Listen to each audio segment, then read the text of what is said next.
Assalamualaikum warahmatullahi wabarakatuh. Saya akan menampilkan 16 judul ilmu tafsir. Yang pertama itu dasar-dasar ilmu tafsir. Ilmu tafsir yaitu ilmu yang bertujuan menjelaskan maksud firman Allah dalam Al-Quran sesuai dengan kaidah bahasa, konteks sejarah, dan hukum Islam. Tujuan dan urgensi ilmu tafsir yaitu memahami makna ayat-ayat Al-Quran secara benar, menghindari kesalahan dalam menafsirkan wahyu, menjadi pedoman dalam penerapan ajaran Islam dalam kehidupan. Yang terakhir yaitu membantu memahami konteks historis dan hukum dalam Al-Quran. Selanjutnya itu sumber-sumber utama ilmu tafsir yaitu yang pertama Al-Quran, menafsirkan Al-Quran, hadis Nabi SAW, athar sahabat, bahasa Arab. Judul yang kedua yaitu sejarah ilmu tafsir. Sejarah ilmu tafsir terbagi ke dalam 4 masa. Yang pertama itu zaman Rasulullah, yang kedua zaman sahabat, yang ketiga zaman tabi'in, yang keempat zaman modern. Judul yang ketiga itu ilmu yang berhubungan dengan tafsir Al-Quran, yaitu yang pertama asbabun nuzul, yaitu sebab-sebab yang menjadi latar belakang diturunkannya ayat-ayat Al-Quran. Selanjutnya itu Makkiyah dan Madaniyah. Makkiyah adalah suatu ayat yang diturunkan kepada Rasul sebelum melakukan hijrah ke Madinah. Sedangkan Madaniyah yaitu suatu ayat yang diturunkan kepada Rasul setelah melakukan hijrah ke Madinah. Selanjutnya itu judul keempat yaitu usul tafsir. Usul tafsir yaitu kaidah-kaidah dan landasan-landasan yang menjadi pondasi bagi ilmu tafsir yang mencakup hal-hal yang berkaitan dengan seorang mufassir berupa syarat dan adabnya serta berkaitan dengan tafsir mulai dari jalurnya, metode, dan lainnya. Objek kajian dari usul tafsir yaitu kitab suci Al-Quran itu sendiri dan karya-karya ilmiah tentang tafsir Al-Quran. Judul selanjutnya itu Qawaid Tafsir. Qawaid Tafsir yaitu ketentuan umum yang membantu seseorang penafsir untuk menarik makna atau pesan-pesan Al-Quran. Kaidah dasar penafsiran yaitu Al-Quran dan Al-Quran, Al-Quran dengan hadis, Al-Quran dengan pendapat sahabat, Al-Quran dengan pendapat tabi'in. Judul yang keenam yaitu kriteria dan etika mufassir. Kriteria seorang mufassir yaitu menguasai bahasa Arab, memahami ilmu tafsir, memiliki pengetahuan tentang hadis, mengetahui asbabun nuzul, menguasai ilmu fikih.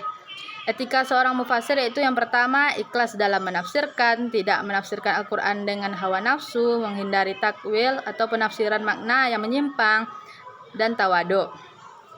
Selanjutnya yaitu metodologi tafsir Al-Quran. Adapun klasifikasi metodologi tafsir Al-Quran yang berdasarkan sumbernya yaitu tafsir bil ma'thur, yaitu tafsir dengan riwayat. Yang kedua tafsir bil ra'yi, yaitu tafsir dengan ijtihad atau akal.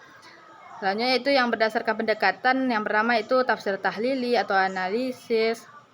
Yang kedua ijmali atau global. Yang ketiga yaitu muqaran atau perbandingan. Yang terakhir yaitu maudu'i atau tematik.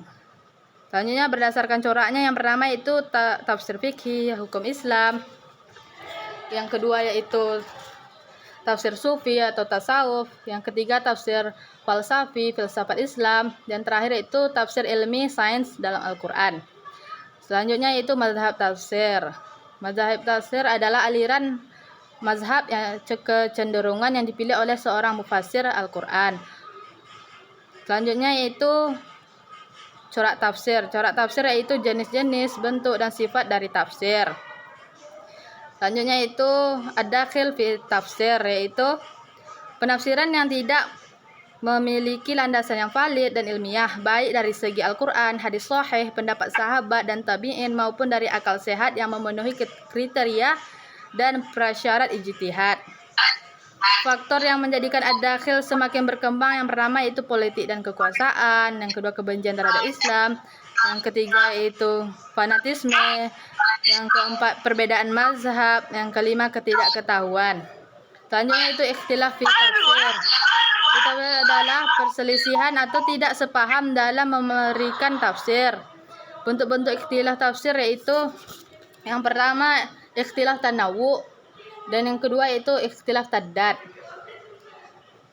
Sebab perbedaan tafsir di kalangan ulama salaf, yang pertama itu ishtira', yang kedua domir, yang ketiga penggunaan bahasa Arab yang mengandung makna dekat dan makna jauh, yang keempat adanya kata yang dihilangkan, yang kelima nasakh mansukh, yang keenam am dan khas, dan yang terakhir qiraat. Selanjutnya itu tafsir pada masa modern. Karakteristik tafsir modern yang pertama itu pendekatan kontekstual, Yang kedua, penggunaan metode rasional. Ketiga, integrasi dengan ilmu pengetahuan. Yang keempat, pemahaman universal. Selanjutnya itu kajian tafsir klasik. Dalam kajian tafsir klasik, sumber tafsir pada masa sahabat itu Al-Quran dengan Al-Quran, Al-Quran dengan hadis, ijtihad atau akal, ragam qiraat, informasi dari para ahli kitab Yahudi dan Nasrani, kebahasaan. Selanjutnya itu kajian tafsir kontemporer. Pengertian dari tafsir kontemporer yaitu penafsiran Al-Quran pada zaman modern dengan mempertimbangkan masalah-masalah kekinian sesuai perspektif hukum Islam. Selanjutnya itu masa pembukaan tafsir. Adapun fase dalam pembukaan tafsir, yang pertama itu pembukaan hadis, yang kedua pemisahan tafsir dari hadis yang disebut dengan fase tasnif, yang ketiga itu peringkasan sanad riwayat tafsir, dan yang terakhir itu fase kontemporer. Yang terakhir yaitu mufasir dan karya tafsirnya. Adapun mufasir klasik dan karya tafsirnya, yang pertama itu Ibnu Jarir At-Tabari yang tafsir At-Tabari. Yang kedua An-Nasafi dengan tafsir An-Nasafi. Yang ketiga Al-Zamakhsyari tafsir Al-Qassaf.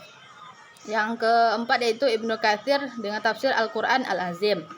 Adapun tafsir modern kontemporer dengan karya tafsirnya, yang pertama itu Syekh Muhammad Abduh dengan tafsir Juz Amma. Yang kedua Syekh Muhammad Rashid Ridha tafsir Al-Manar. Yang ketiga Syekh Muhammad Mustafa Al-Marawi tafsir Al-Marawi. Selanjutnya itu Syekh Muhammad Syaltut tafsir Al-Quran Al-Karim. Selanjutnya Wahbah Al-Zuhaili dengan tafsir Al-Munir. Selanjutnya Buya Hamka dengan tafsir Al-Azhar, dan yang terakhir itu Muhammad Quraish Shihab dengan tafsir Al-Misbah. Sekian dari saya. Assalamualaikum warahmatullahi wabarakatuh.